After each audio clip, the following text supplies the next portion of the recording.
Good morning students. मैं लविका शर्मा, आपकी हिंदी की अध्यापिका। आज हम पढ़ेंगे पाठ 10 चीचू बदल गया। बच्चों, इस पाठ में हम ये जानेंगे कि हमें दूसरों के गुणों को देखकर हीन भावना से ग्रस्त नहीं होना चाहिए। हमें खुद के गुणों को दूसरों के साथ नहीं मिलाना चाहिए। दूसरों के साथ मिलाने की बजाय हमें अपने गुणों की पहचान करनी चाहिए। आओ अब हम कहानी शुरू करते हैं। एक बाग था, उसमें तरह तरह के पेड़ थे। उन्हीं में से आम के एक पेड़ पर चुनचुन का छोटा मगर सुंदर सा घर था।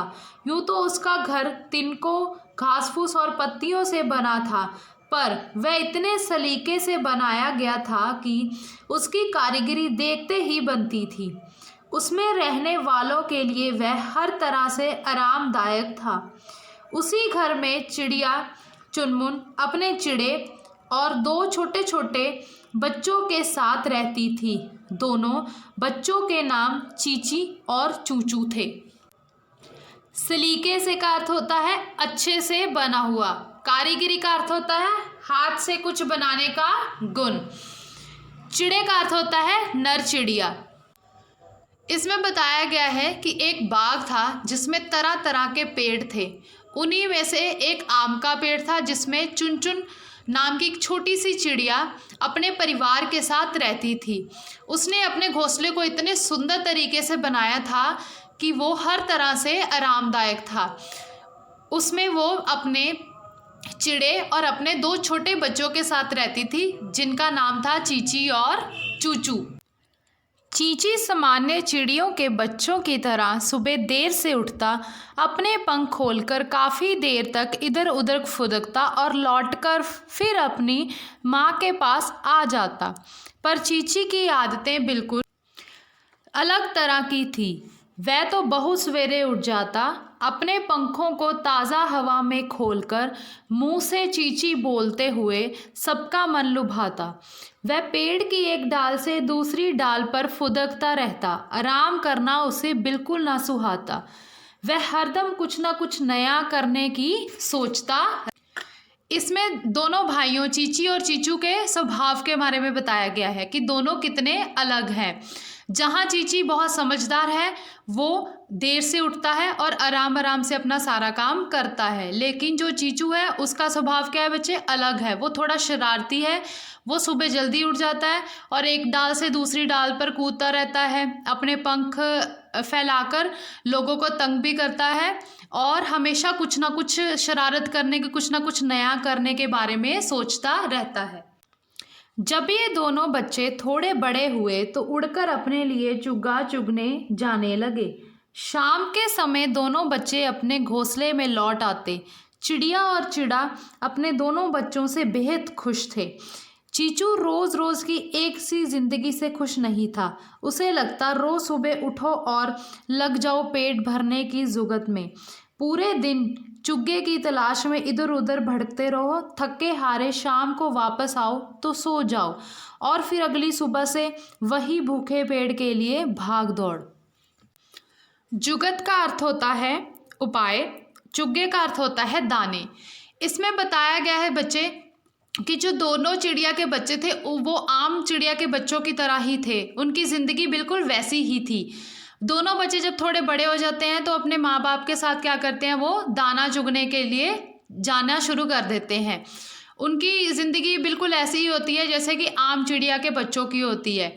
वो रोज़ सुबह जाते हैं, दाना चुगते हैं, शाम को अपने घर वापस आ जाते हैं और फिर थक कर सो जाते हैं और अगली सुबह फिर वो वही करते हैं, उठते हैं, जाते हैं, दाना चुगते हैं और शाम को वापस आ जाते हैं।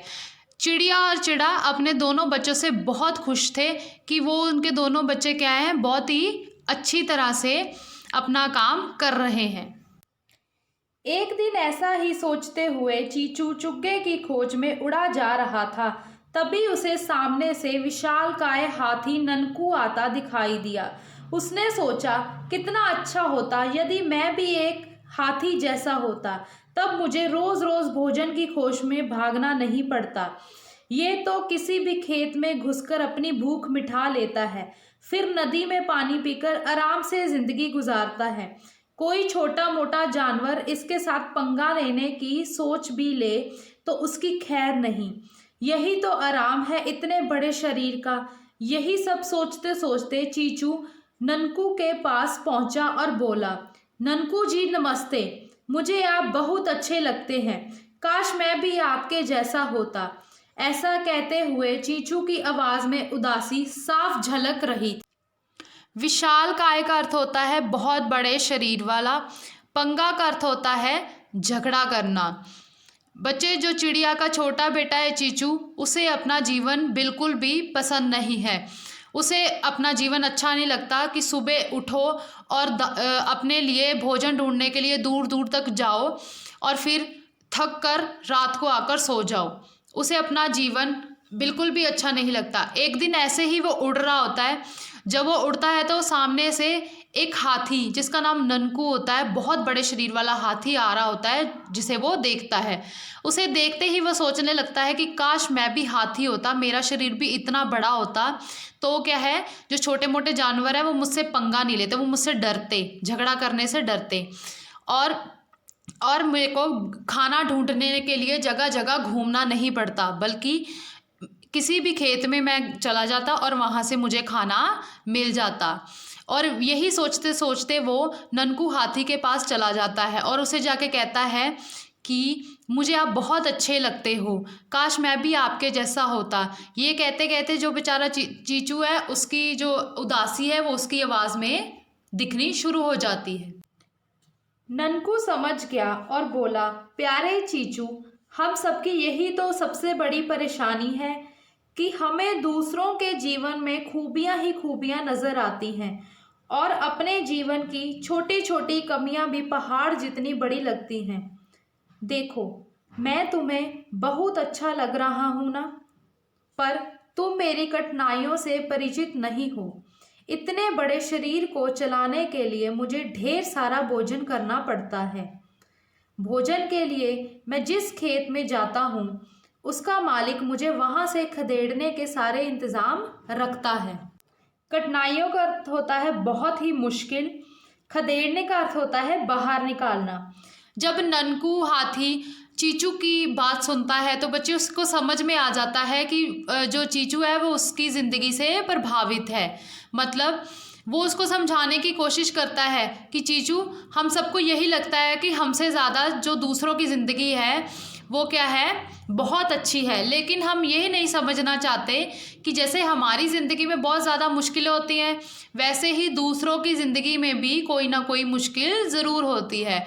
फिर वो उसको समझाने की कोशिश करता है, उसको बताता है कि ये मेरा जो शरीर है तुम्हें लगता है बहुत बड़ा है, पहाड़ जैसा है, तो इसकी भूख भी ज़्यादा होगी। तुम छोटे से हो, तुम्हें बहुत कम भूख लगती है, लेकिन मेरा शरीर इतना बड़ा है तो मुझे भोजन भी ज़्यादा खाना पड़ता है। और इतना सारा भोजन करने के लिए मैं जिस भी खेत में जाता हूँ तो वहाँ का मालिक क्या है, मुझे वहाँ से बाहर निकालने के लिए पहले से ही इंतज़ाम करके बैठा होता है। तुम्हें देखकर आदमी डरता नहीं? चीचू ने पूछा। अरे कैसा डर? डर तो उल्टा मुझे लगता है। कीमती दांतों के चक्कर में आदमी मुझे मारने के लिए तरह तरह के उपाय खोजता रहता है। बच्चों, इसमें बताया गया है कि ननकू हाथी की बात सुनने के बाद चीचू उससे पूछता है, अरे तुम तो इतने बड़े हो, तुम्हें देख के आदमी डर नहीं जाता? तो आगे से ननकू हाथी कहता है, डर कैसा? डर तो उल्टा मुझे लगता है, क्योंकि मेरे दांत बहुत कीमती हैं और जो आदमी है मेरे दांत को निकालना चाहता है, जिसके लिए वो तरह तरह के उपाय खोजता है, तरह तरह के हल निकालता है ताकि मुझे मारकर वो मेरे दांत निकाल सके। अक्सर जंगल में बड़े बड़े गड्ढे बनाकर उनको घास फूस से ढक दिया जाता है ताकि भागते या चलते फिरते मैं उन गड्ढों को ना देख सकूं और उनमें गिर जाऊं। ये सब बड़ा कष्टकारक है। ये तो सचमुच बहुत कष्टदायी है, चीचू ने हैरानी से कहा। और आगे सुनो, मेरे इतने बड़े शरीर में कहीं भी खुजली हो तो मैं ठीक से खुजला भी नहीं सकता और ना ही तुम्हारी तरह एक जगह से दूसरी जगह उड़कर कहीं जा सकता हूँ। हाँ, ये बात तो है, चीचू ने समर्थन देते हुए कहा। कष्टकारक का अर्थ होता है बहुत ही कष्ट देने वाला। समर्थन का अर्थ होता है बच्चे किसी चीज़ के लिए हामी भरना। कष्टदायी का अर्थ होता है बहुत ही तकलीफ देने वाला। इसमें बच्चे बताया गया है कि ननकू हाथी अपनी परेशानियों के बारे में चीचू को बताता है। वैसे बताता है कि अक्सर जो आदमी है वो क्या करता है, जंगल में जगह जगह पे गड्ढे बना देता है और उनको घास फूस से छिपा देता है ताकि हाथी टहलते टहलते उसमें गिर जाए। हाथी का शरीर बहुत बड़ा होता है बच्चे, तो वो जल्दी से उस गड्ढे में अगर गिर जाएगा तो वो निकल नहीं सकता। तो जब वो उसमें गिर जाता है तो ननकू हाथी उसको बताता है कि वो बहुत ही कष्टदायक मतलब बहुत ही दर्द देने वाली चीज़ होती है। और जब वो उसमें गड्ढे में गिर जाता है तो आदमी उसको मारकर उसके दांत निकाल लेता है। और ननकू हाथी ये भी बताता है कि जब उसके शरीर में कहीं पे भी खुजली होती है तो वो उसको खुजला नहीं पाता और ना ही चिड़िया की तरह इधर उधर उड़ पाता है। जब चीचू उसकी बात सुनता है तो वो उसको समर्थन देता, मतलब कि हामी भरता कि हाँ कह तो तुम ठीक रहे हो। ननकू ने अपनी बात आगे बढ़ाते हुए कहा, और बताऊं, इतने बड़े शरीर को सर्दी गर्मी से बचाने के लिए मैं कोई घर भी नहीं बना सकता हूँ। मुझे तो सारे मौसम ऐसे ही झेलने पड़ते हैं। झेलने का अर्थ होता है बच्चे सहन करना। तो प्यारे चीचू, हर किसी को जहाँ अपने आप से कुछ परेशानियाँ हैं वहीं हम सबको बहुत सारी खूबियाँ भी मिली हुई हैं। हम इन्हें और बढ़ाकर एक दूसरे के साथ प्रेम से बोलकर आपस में एक दूसरे की सहायता करके अपनी ज़िंदगी का पूरा आनंद ले सकते हैं। आनंद का अर्थ होता है बच्चे मज़ा। बच्चों इसमें ननकू अपनी बात आगे बढ़ाते हुए चीचू को समझाने की कोशिश कर रहा है और उसको बताता है कि इतने बड़े शरीर की वजह से मैं क्या है कोई घर भी नहीं बना पाता, कहीं छिप भी नहीं पाता। तुम छोटे से हो, तुम्हारे पास अपना घर है, तुम घोंसला बनाते हो, सर्दी गर्मी से बच जाते हो। लेकिन मेरा शरीर जो है वो इतना बड़ा है, मैं क्या है ना कोई घर बना पाता हूँ, इसलिए मुझे मौसम की हर मार झेलनी पड़ती है। मतलब सर्दी गर्मी कुछ भी हो मेरे शरीर को उसको झेलना ही पड़ता है। और वो आगे उसको समझाते हुए कहता है कि हम सब में अपनी अपनी खूबियाँ होती हैं, लेकिन हम अपनी खूबियाँ नहीं देखते, हम दूसरों की खूबियों से प्रभावित होते रहते हैं। हम सिर्फ वही देखते हैं कि सामने वाला कितना अच्छा है और हम में कितनी कमियाँ हैं। अगर हम अपनी कमियों को देखते हुए अपनी खूबियों को देखें और एक दूसरे के साथ प्रेम से बोलकर आपस में एक दूसरे की मदद करके रहें तो हमारी ज़िंदगी में मज़े ही मज़े होंगे। ननकू की बात सुनकर चीचू बोला, ननकू जी, आपने तो मेरे सोचने का ढंग ही बदल दिया। ढंग का अर्थ होता है तरीका। अब मैं अपने जीवन को लेकर दिल छोटा नहीं करूँगा। आपका बहुत बहुत धन्यवाद। चीचू शाम को वापस अपने घोंसले की ओर उड़ा जा रहा था, लेकिन आज उसके मन में अपने पक्षी होने का कोई पछतावा होता है बच्चे, गलती का एहसास होना नहीं था। वह बहुत खुश था, बहुत खुश। तभी तो वह गाता जा रहा था, चू चू चू चू चू चू चू चू। तो बच्चों आज हमने चीचू की कहानी पढ़ी। इससे हमें ये शिक्षा मिलती है कि हमें दूसरों की खूबियों को देखकर अपने आप को उनसे छोटा नहीं समझना चाहिए, क्योंकि हर इंसान हो चाहे वो पक्षी हो, सब में अपनी अपनी खूबियाँ होती हैं और हमें उन्हीं खूबियों के साथ अपनी ज़िंदगी को मज़े से जीना चाहिए। धन्यवाद।